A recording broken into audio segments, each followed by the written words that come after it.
ఒక లాంగ్ నట్ ఉంది కదా, ఇది మనిషి స్వేచ్ఛ.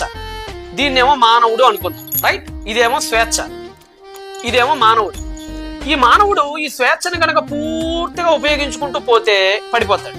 కాబట్టి మనిషి ఈ స్వేచ్ఛను దుర్వినియోగపరుచుకోకూడదని చెప్పి దేవుడు ఈ స్వేచ్ఛకి కాస్త లిమిట్ ఏర్పాటు చేశాడు. ఆ లిమిటే ధర్మశాస్త్రము, లేదంటే రిటర్న్ తోరా అనేది ఆ లిమిట్. ఫర్ ఎగ్జాంపుల్, ఇదిగోండి ఈ బోల్ట్ ఉంది కదా ఇక్కడ, మీకు ఇక్కడ ఇప్పుడు ఈ బోల్ట్ దేవుడు ధర్మశాస్త్రం అనేటువంటి బోల్ట్ ని మనుషులకి అనుగుణంగా ఇదిగోండి ఇక్కడ దాకా పెట్టాడు అనుకుందామండి కాసేపు. ఇదిగోండి ఇది స్వేచ్ఛ.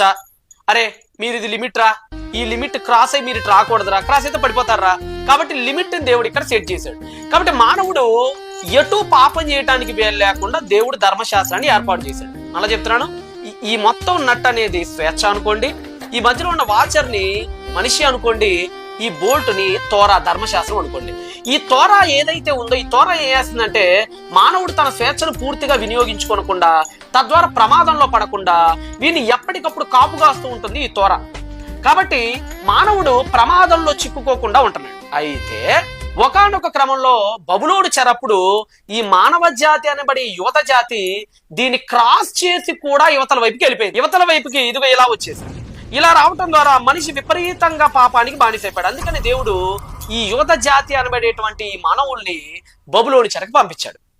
సో ఇప్పుడు ఈ మానవుడైన ఈ యూదుడు ఏమనుకున్నాడంటే, ఒరే నేను ఇదిగో ఇది దాటతం మూలానే కదా నాకు ఈ శిక్ష అనుభవించింది నేను, కాబట్టి ఇది ఎట్టి పరిస్థితుల్లో దాటకూడదు అని అతి విపరీత పోకడలకు పోయి మౌఖిక ధర్మశాస్త్రాన్ని, ఓరల్ తోరాని విపరీతంగా పాటించడం ప్రారంభించాడు.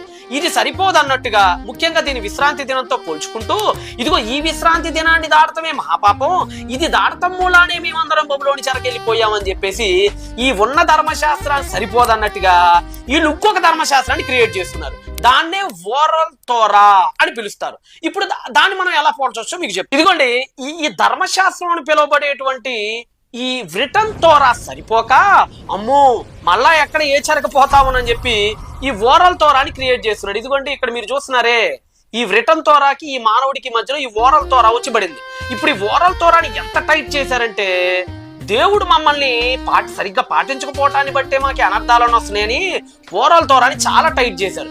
ఎంత టైట్ చేశారంటే ఇదిగోండి చివరికి తీసుకుపోయి మానవుడికి ఊపిరాడనంతగా టైట్ చేశారు. ఇది రిటర్న్ తోరా. ఇది ఇచ్చింది, మంచి స్వేచ్ఛనిచ్చింది, ఇది కావాల్సినంత స్వేచ్ఛనిచ్చింది, సరైన స్వేచ్ఛనిచ్చింది. ఇది సరిపోదన్నట్టుగా ఇంకొక ఓరల్ తోరాన్ని క్రియేట్ చేసుకుని ఆనాడున్న సమాజాన్ని ఉక్కిరి బిక్కిరి పాలు చేశారు.